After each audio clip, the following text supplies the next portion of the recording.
Jazzcast Pros. In today's episode, I'm diving into a foundational yet often overlooked pillar of wellness for Latinas, the power of rest. In our culture, hard work and resilience are rightfully celebrated, but too often that comes at the cost of our own well-being. Rest, however, is not a luxury, it's essential. It fuels not only your physical health, but also your mental, emotional, and even spiritual rejuvenation. Today, I'm breaking down the cultural stigma surrounding rest, why it's a key component for your overall wellness, and how embracing rest can help you lead a healthier, more balanced life. This conversation will challenge old beliefs and empower you to put yourself first, because your well-being is worth it. Get ready to rethink what rest means and how it can propel you forward. Hola, everyone. Welcome back to the Doze Podcast, where we explore the vital connection between sleep, health, and overall wellness, helping you to unlock your best self through better rest. I'm your host, Soda Kuchkowski, sleep advocate, coach, educator, and fellow proud Latina. Today's episode is special as we're closing out Hispanic Heritage Month, a time to celebrate our rich culture, resilience, and the many contributions we as Latinas make in our communities. But while we reflect on our strengths, I also want to highlight the intricate relationship between wellness, sleep, and the cultural stigmas surrounding rest and self-care. What we're often told, directly or indirectly, is that rest and self-care are luxuries, not necessities. There is this stigma in our culture, especially in Latina households, where hard work and resilience are celebrated, but sometimes to the point of exhaustion. And this can lead to a mindset where rest can be seen as a sign of weakness, laziness, or simply an indulgence. It's a cultural script that has been passed down through generations. And to start changing this narrative, it's essential to understand where it comes from and how it impacts your health and well-being. But here's what I want to say to all of you listening right now. Rest is not a luxury.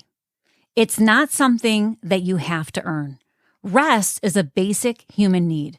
And when you prioritize it, you actually empower yourself to do more and to be more. I want to share with you just a story about my own life that taught me a very valuable lesson. Growing up, I always watched my mother work tirelessly.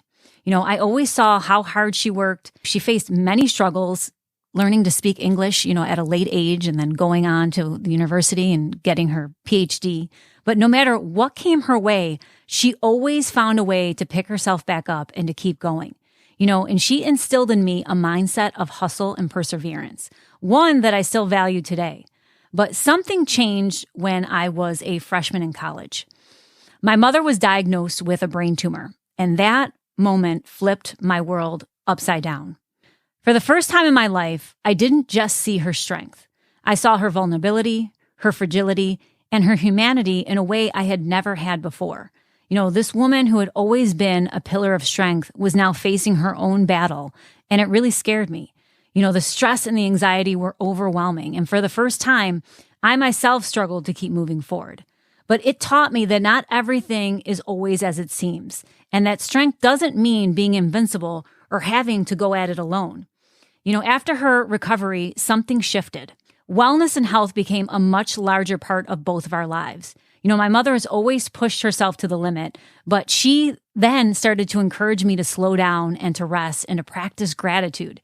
I saw a calmness and a wisdom in her that didn't resonate with me right away. At the time, I still clung to the hustle, believing that constant forward momentum was the only way to succeed. It really wasn't until years later, when I became a mother myself, that I truly understood the importance of what she had been trying to teach me. As I watch my daughter grow now, I realize how precious time really is, and it goes by really fast. My priority has always been to be there for her and to make sure she feels confident and empowered in a world that so often demands more than we can give. I want her to embrace her own self-care and to know that rest is not a weakness, but a strength. It's a sign of strength. It's a part of what will make her more successful as she grows into her own person with her own dreams and goals. The lessons my mother taught me through her struggles, both her strength and her vulnerability, have really shaped who I am today. And now, as a mother myself, I carry those lessons forward, instilling in my daughter the importance of balance, self-care, and the powerful truth that rest is just as important as the hustle on the path to success. That is what I want to share with you. Rest is part of the work.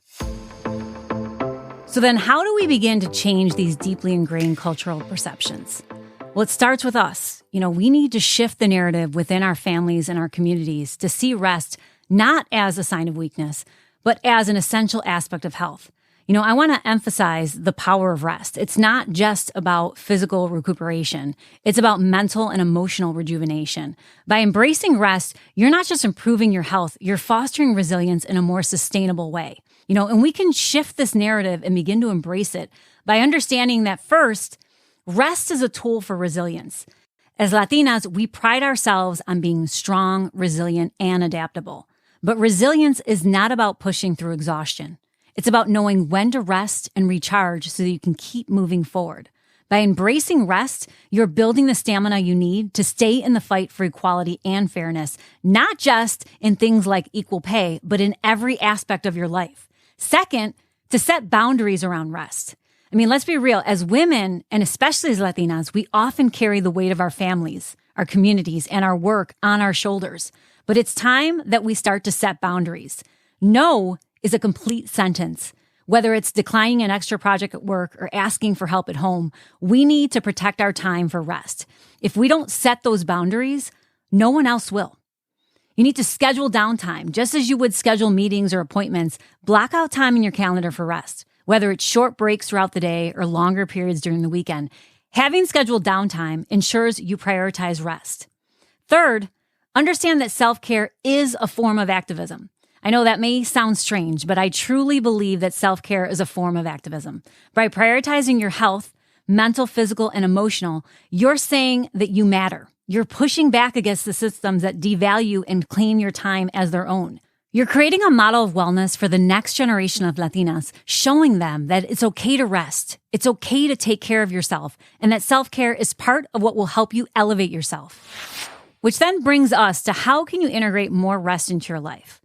Well, it starts with small intentional changes. Something as simple as establishing a bedtime routine, creating a sacred space, a sanctuary, if you will, for sleep, whether it's using essential oils, reading a book, or simply practicing deep breathing before bed. Establishing a routine helps your body recognize that it's time to wind down. And most importantly, sticking to it, because your sleep is not negotiable. Second, reach out and support one another. It's easy to feel alone in all of this, but you don't have to be. Let's support one another. I want you to share your sleep struggles and wins with friends or family members. Encourage the women in your life, whether it's your sister, your mom, your coworker, to prioritize their sleep and their rest too. We need to break the stigma together. Know that rest is productive. Rest is what fuels your dreams, your goals, and your progress. You need to reframe your thinking. Rest is productive. When you sleep well, you can show up as your best self, whether at work, at home, or in your community. And last, I want you to advocate for yourself in the workplace. I want you to take it a step further by advocating for policies that support wellness in the workplace. Push for flexible hours, mental health days, or more breaks. The workplace is changing, and you need to be part of that change. Rest invites the spark for creativity and the rare gift of boredom into our lives. It's an exercise in separating our emotional well-being from our work. Rest encompasses more than just physical repose. It embodies playfulness and the pursuit of joy, distinct from the economic value placed on our physical selves. It's about finding pleasure and relaxation beyond the confines of productivity and financial gain. Absolutely being on all the time is neither sustainable nor healthy. Constantly being in a state of work or readiness without taking breaks can lead to burnout, decreased productivity, and a host of physical and mental health issues. It's crucial to find a balance between work and rest, allowing time for relaxation, hobbies, and self-care. This balance not only preserves your well-being, but also enhances your ability to perform well when you are working. Embracing downtime is essential for long-term success and personal growth. To bring this all together, I want to remind you of this. You are powerful. As Latinas, we have always been resilient, and that resilience is a strength. But true strength comes not just from how much we work, but how well we take care of ourselves in the process. We deserve rest. You deserve rest. We deserve wellness. And by embracing rest, you're not only taking care of yourself, but you're building a foundation that will help you reach your goals, whether that's closing the gender pay gap, advancing in your careers, or just showing up as your best self in life. Thank you for tuning in today. If this episode resonated with you, share it with another powerful Latina in your life. And as always, remember to prioritize your sleep because when we rest, we rise. Buen sueño. I will see you all next week.